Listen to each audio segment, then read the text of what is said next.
everybody, my name is Sandra. Welcome back to my channel. Today's video, I'm discussing my 2022 planners, what worked and what didn't. Now, this video is going to sound a lot like my planner lineup from 2023, but there are a few essential differences. So the ones I've already kind of discussed, I'm not going to go into detail about the system itself, but the first one is my Cultivate What Matters. So this is simply a different cover than what I have for 2023. This one was the teal cover, and the new one that I have now is for 2023 is the bluebird color, which is blue. And Cultivate What Matters has gone through a change. So before, Laura Casey was the owner, and now it is Daily Grace. So there was quite a bit of confusion over the switch over right before the launch for 2023, and there was quite a bit of controversy as well. So I did a video where I posted my review of the 2023 power sheets, and essentially, to me, it's not so much about a takeover or about the company itself, it's about the product. So if a product is going to work for me, I'll use it. Unless the company is like really, really bad or really, really, really nasty, then that's not probably a good fit. But I mean, I don't spend hours researching a company. If I've heard good reviews from other people and I've been using the product all along and I love it, I'm probably not going to switch based on what some people think. So that's kind of what happened in this case. So I've been using Power Sheets for the last 3 or 4 years, and I swear by them. They have made me such a more productive person than I was in the past. Kind of made me a better person because, and I mean, you can take it with a grain of salt. You can use the Power Sheets once or twice. Once you have it in your possession, technically you don't need it again. You could just journal your way through the same prompts every single year. But for all of us planner people out there who love buying new planners, it's just something that we do, right? And then you still have it to be able, you can check off on each of the new sheets. But I mean, if you wanted to save yourself some cash, you could just do it in a journal as well. So what I enjoy most about it is just that it makes you accountable for every single goal that you've written down or that you have. So you're accountable on a daily basis, a weekly basis, and a monthly basis. And then you can refer back each month. You can review your month, and then you review your year at the end of it. And it just, if you kind of track from where you started, if you start at a certain point in your life and then you track where you've kind of ended up or where you are now, you would see such a positive difference, which is like, I've seen such a good difference in myself. And like I said, I swear by them. Technically it's my first goal planner that I've ever used. The other one that I had my eye on was Moxie Life, but the only thing I don't like about that is that it comes in a planner already, and I already have my planner. I use Franklin Planner for my catch-all planner. I don't like using a coil planner per se. A goal planner is different because I don't carry this with me every day. I don't reference it. Well, let me say that again. I do reference it every day because this is my first step in my planning process on a daily basis, but it's not something that I would like carry with me. I'm not a fan of these types of rings, but the planner is priceless, you guys. Like, if you've tried it and you hate it, there must be some type of reason for that. But most people that I talk to really enjoy it. So anyway, this has definitely been a success. I have already repurchased. I'm already using the new Power Sheets for January, and I will continue unless there are huge drastic changes next year. I will continue to purchase again. The next piece that I want to talk about is my budget, my paycheck workbook by the Budget Mom. So I've been using this book for 2 years. This is the last book I purchased that I was able to actually purchase from her website and have it sent to me. Unfortunately, for 2023, she is only offering a PDF version, so you have to print it yourself or get it printed and then find your own binding system. I am in love with this system. And hopefully next year, if she offers it to be sent again, like mailed to you, I will definitely be buying again because I don't like the way I've set mine up. I have it in discs and I'm not a disc person. And this book has been invaluable in helping me change my financial future, my family's financial future. I've been more inspired to plan and to save and just to have like a budgeting routine using this book than I have been using any other system my entire life. And while I've always had some type of budget and always had some way to pay my bills where I wrote stuff down, and I've always been an organized person, this has changed my life. And I will continue purchasing as long as the Budget Mom continues making this product. So again, I do budget videos weekly, so if you guys want to check it out, check out my weekly budget videos. Right now they're kind of boring because we're not getting paid, but hopefully in the next month or so, things will start to pick up again. So yeah, this was a definite success. Like, hands down, I will continue using this book. Okay, so another thing, obviously this is the same binder that I'm using right now. So I just wanted to talk about the Franklin Covey system. So the thing I love about Franklin is the products are amazing. Every single binder I have is amazing. They don't break. They don't, like, I mean, you might find, because it's a binder, if you're rough on the rings or something, I mean, if you drop it, that would probably break it, as it would probably anything. Or if you scuff the leather or scuff the material. I have some leather binders, and I've also got non-leather binders. And so far, all of my binders are amazing. All of my rings are amazing. Some binders are a little bit more classier than others.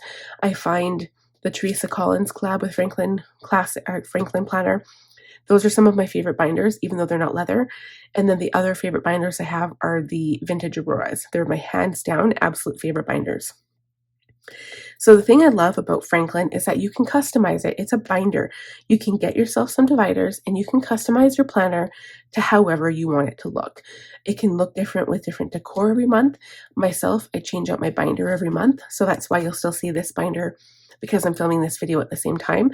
But usually every month I switch out my binder and then I kind of plan out my month. And I love it because I get bored myself. I get bored super quickly. And so even though I love the system, like, I'm not going to jump from Franklin to like back to Happy Planner, for instance, or like even Passion Planner. I love the fact that I can change up the inserts every month. I do like to purchase different inserts. So far, I've tried out the Blooms inserts. I've tried out the 7 Habits. I've got the Seasons.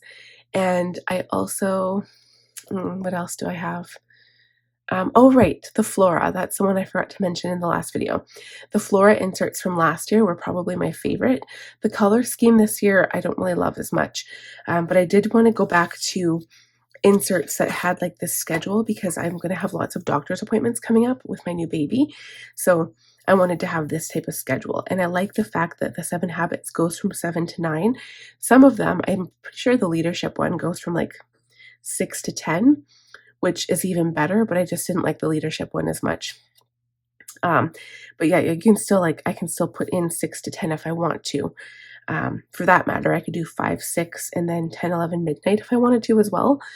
And yeah, I really like that. So I like that it's customizable. I like that I have room. I get the down 2 pages, so I have all of this notes room. So for instance, like, I was tracking my son's feeds the other day. So I ended up putting all of the notes, where is it? Right here. I ended up using this entire page just to track when he would go to the bathroom or when he would feed.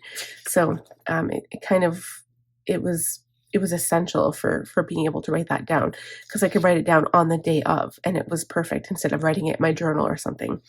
So my Franklin Classic binder, absolute love. I also have some compact binders, and while I do love them as well, I find myself always coming back to my Classic just because it's a bit more roomier, and most of my inserts are for Classic anyway. I used to carry a compact for like on the go. So what I would do is purchase, like, say for instance, the Blooms monthly inserts, and then keep that in there with some notes pages. And then if I had to go make a doctor's appointment, I would just keep track of everything I had going on for the month. And then I could pre-schedule, I could keep like the entire year of monthlies in there. And then I could just schedule whatever appointments, and I would know what was coming up or when to like be able to book. So, and while I still might do that in the future as like an everyday carry, so far this is working for me. So yeah, this binder isn't as portable as a compact, but I'm okay with that because I like carrying big purses anyway. And I mean, I already have, 3 kids plus a huge bag, plus the car seat. What's one more planner to take with me? So anyway, Franklin has been a huge success for me. I don't foresee myself ever leaving this company anytime soon.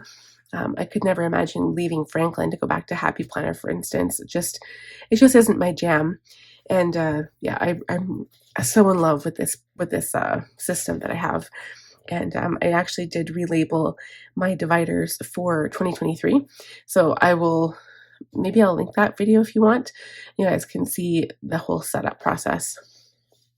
Okay, so another thing that worked for me was my journal. So not necessarily this particular journal. This is the one I finished in for December. Any journal makes my life better.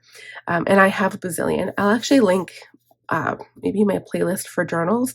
I have like a journal collection video. I think I've got a couple of them actually.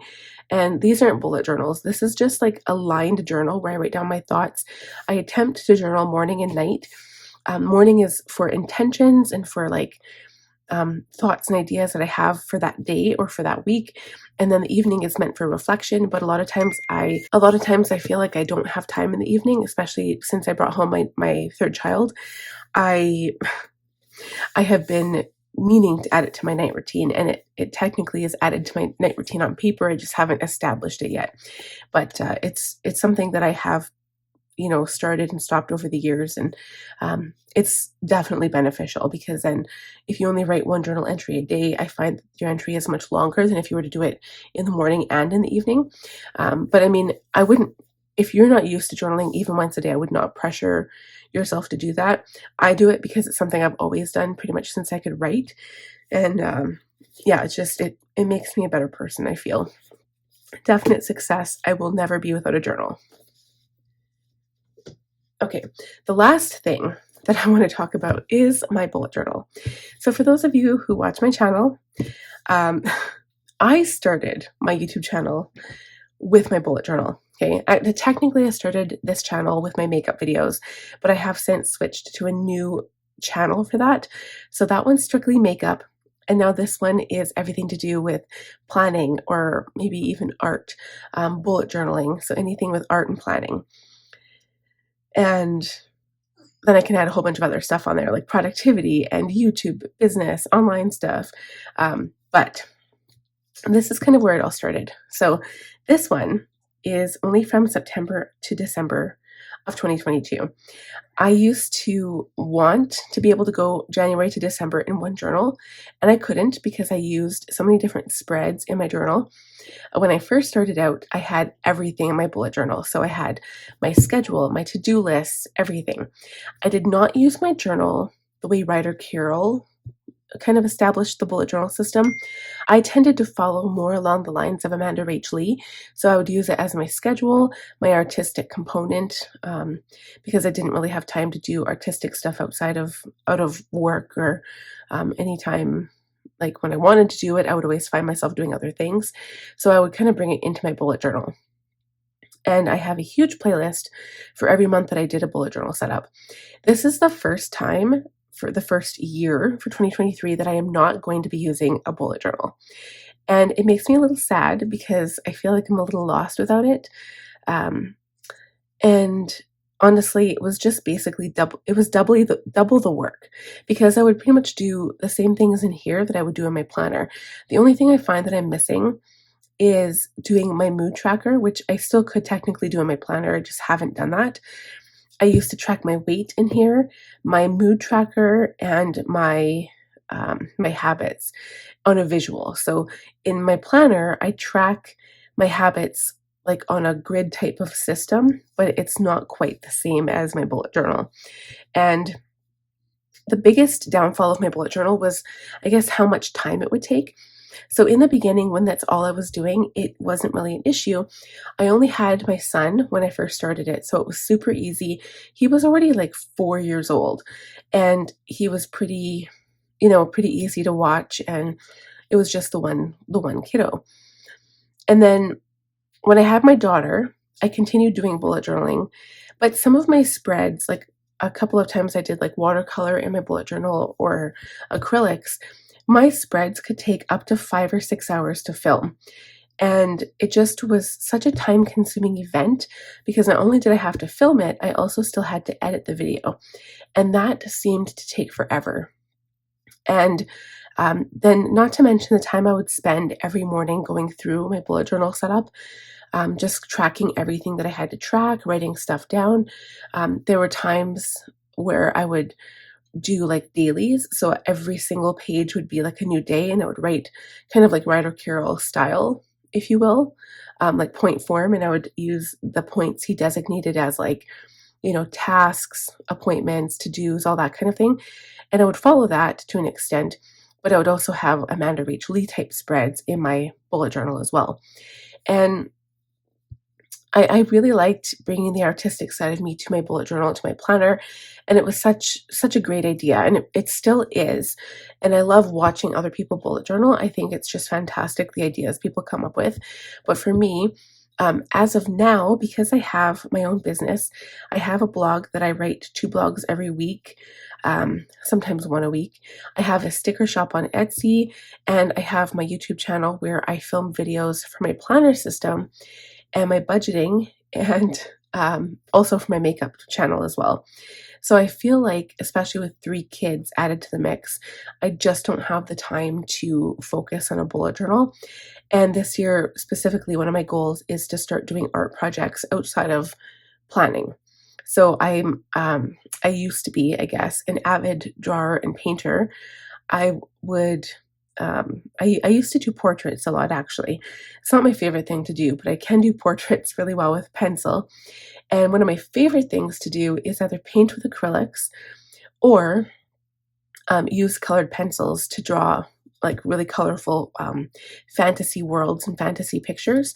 That's one of my like, I love that. It's one of my passions, and I haven't been able to do that in a really long time. So I'm hoping, even if I have like slow progress on that, I'm hoping that taking away the bullet journal for right now might alleviate some of the stress, and be able to make more time for me to be able to do other stuff. The other thing about my bullet journal was that it was really stressful coming up with new themes that were different than anybody else's, or like put a different take or a different spin on it than anyone else might do. It was actually pretty stressful trying to come up with that every month, and then having to find the time to draw it out and then color it and then film it. So yeah, it was just, I feel like a lot of that stress is gone now. And eventually, who knows, I might come back to a bullet journal. I haven't decided. I do have lots of bullet journals that I bought because I felt so passionate about it at the time. So I went a little crazy and I bought so many Scribbles That Matter because they're one of my favorite companies for bullet journals. And really all that signifies a bullet journal from any other book is that it's dot grid. So I'll show you if I have some pages in the back here. Just like this. It has like little dots instead of lines so that you can easily make your own lines. I'll show you the spreads I came up with for this year. So this was an Amanda Rach Lee one that I did for September. October, kind of the same thing along the lines of one of her moon phases one. November, I did some flowers. And then December was a complete Christmas spread because I loved decorating for Christmas. And yeah, I don't know, I had a lot of fun with like decorating and stuff, but again, it's very time consuming. And yeah, but the things I loved about it, like obviously the decorating and the organizing and making it to be however you want. But since I found my Franklin planner, I've still been able to customize it to exactly how I want it to be, because you can purchase things from Etsy and make it what you want, or you can even make your own downloads and your own inserts and your own dashboards and stuff like that. So I think it's another great alternative and a great option. But yeah, this is one thing that is not going to be working for me for 2023. And again, I am happy at the same time that I'm sad, because it's something I've done for so long. I've been bullet journaling for 5 years, and at the same time, I'm relieved because it's one less pressure on me to kind of perform for my channel. And I feel like when you get to that point, if you do have a YouTube channel and you're putting pressure on yourself to do something that your heart's not really into, that's when you know you have to stop, because it doesn't work out well in the end. So that is it for this video. I hope you guys found it insightful, and let me know if you have any questions or comments. If you enjoyed the video, please give it a thumbs up. If you are new here, please consider subscribing. Click on that bell button to be notified when I upload new content, and I will see you guys next time. Bye for now.